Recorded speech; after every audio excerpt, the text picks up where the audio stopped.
Ito yung earnings ko nung June. Wow. I-convert natin siya guys into peso. Ayan, so aabot siya guys ng 200,000 plus. Hi everyone! Joricho here and welcome back sa ating channel. So since ang pinag-uusapan sa channel na to ay about earning application, naisip ko hindi ko pwede skip tong part na to na i-share ko sa inyo kung paano ako na-monetize dito kay YouTube ng ganun kabilis and hindi ako nahirapan. Ginawa ko kasi ito guys na 3 tip na ginawa ko on my personal and I'm sharing you this now para naman makatulong ako sa inyo if nagbabala kayo na mag-start dito kay YouTube. And kung nakapag-start ka naman and suddenly you stop kasi nawalan ka ng gana, I think this is your chance to start ulit, baguhin mo ang channel mo. And wait lang guys dahil nga pumaldo tayo last June, pipili ako sa comment section ng 4 po na mananalo ng tagto 500 pesos and 6 na mananalo ng tagto 200 pesos. So yung mechanics ay pipin ko sa comment section below. So good luck everyone.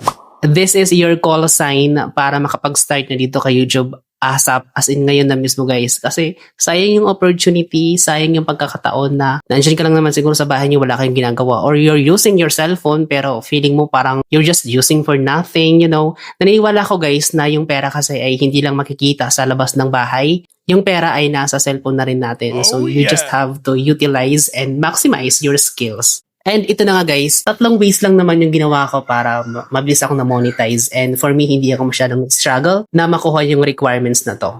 Una sa lahat, dapat mong maunawaan sino nga ba si YouTube. So si YouTube guys ay isang search engine, ibang-iba siya kay TikTok and kay Facebook. So yung mga tao dito guys ay nagvi-visit sa YouTube para masagot yung kanilang mga katanungan and magkaroon ng solusyon yung kanilang mga problema. Sa madaling salita, pumupunta sila dito sa YouTube para mag-search mga specific terms and etc. Then bilang isang YouTuber or content creator, a responsibilidad mo po na gumawa ng mga searchable content or mga video na makakatulong sa audience mo.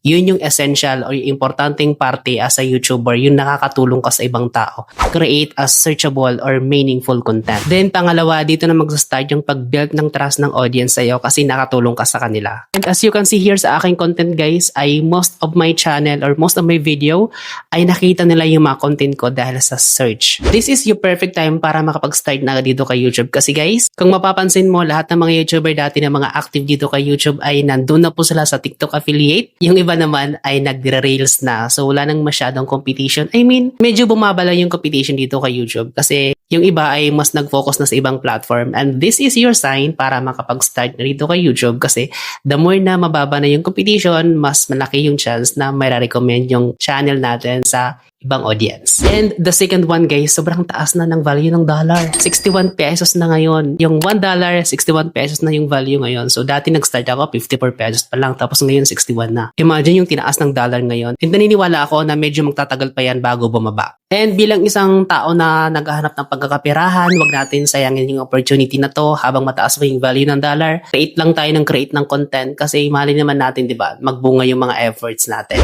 And the third one, guys, ay nagbago yung algorithm dito ni YouTube. So, last year, 2025, ay nagkaroon sila ng malaking changes kung saan kasama nga dito yung mga maliliit na channels. Kahit 0 subscribers ka pa and 0 views, mas malaki yung chance na ma-recommend ka sa iba't ibang audience, lalo na pag maganda yung content mo. Hindi dito guys nagmamatter kung maganda yung camera mo, branded yung camera mo. Mas tinitingnan dito guys yung quality ng content mo. Kung nakakatulong ba ito sa tao. Yan yung binabasa ng algorithm eh. Kaya may mga maliliit na channel ngayon na nagugulat na lang tayo na, uy, Biglang laki ng views niya, biglang laki ng subscribers niya. kasi si algorithm po ang gumagawa ng paraan na yan, hindi po sila mismo. So, pasalamat na lang tayo na nagbago agad yung algorithm. Maraming mga channels po ang siguro nakaroon ng magandang epekto sa kanila. Okay, pag-usapan natin yung requirements dito kay YouTube kung paano tayo mamonetize. So, kailangan natin dito guys ng 1,000 subscribers and 4,000 watch time.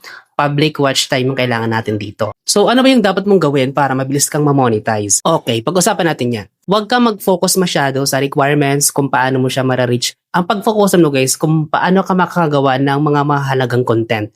Yun yung kailangan mo as a beginner. Kasi kung mag-focus ka agad kung paano ka kikitain, kung paano ka ma-monetize, guys, magsasawa ka dyan, mabuburn out ka, and mabilis kang mawawala ng gana kasi yun yung target mo eh.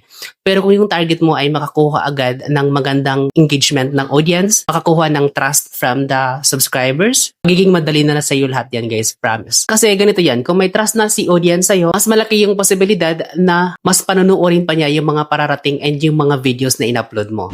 Pangalawa, huwag kang mahihiya. Lagi mo tandaan na hindi mo maipambabayad ng bills, hindi mo makakain yung hiya-hiya na yan. Guys, nanggaling ako dyan, so medyo mahihiyain ako dati. Pero ngayon, nasanay ko din yung sarili ko na workout ko naman siya. Kasi lagi mong isipin guys na tumatakbo yung mundo, nag-iiba yung gusto ng tao. Tapos ikaw, nasa hiya-hiya stage ka pa. Iwasan mo yan, no? I know na mahirap talaga siya i-workout, pero sa umpisa lang siya guys, trust me. Sa umpisa mo lang mararamdaman yung hiya sa in front of the camera, pero pag nasanay ka na parang wala na sa'yo yun. Kasi naniniwala ka kung ikaw yung tipo ng tao na walang hiya. I mean, hindi masyadong mahiyain, makakaproduce ka guys ng mga magandang content, makakapag-isip ka ng tama, and ma-deliver mo siya ng mga ayos. Kaya naman yung kailangan mo lang gawin, tanggalin mo na yung hiya mo para makapag-start ka na dito kay YouTube. And the last one, proceed tayo sa mga dapat mong iwasan. So ito guys yung importante para mabilis tayong ma-monetize. Ito yung mga dapat mong iwasan. Number 1, do not upload unauthentic content. Huwag kang magnakaw ng content ng iba.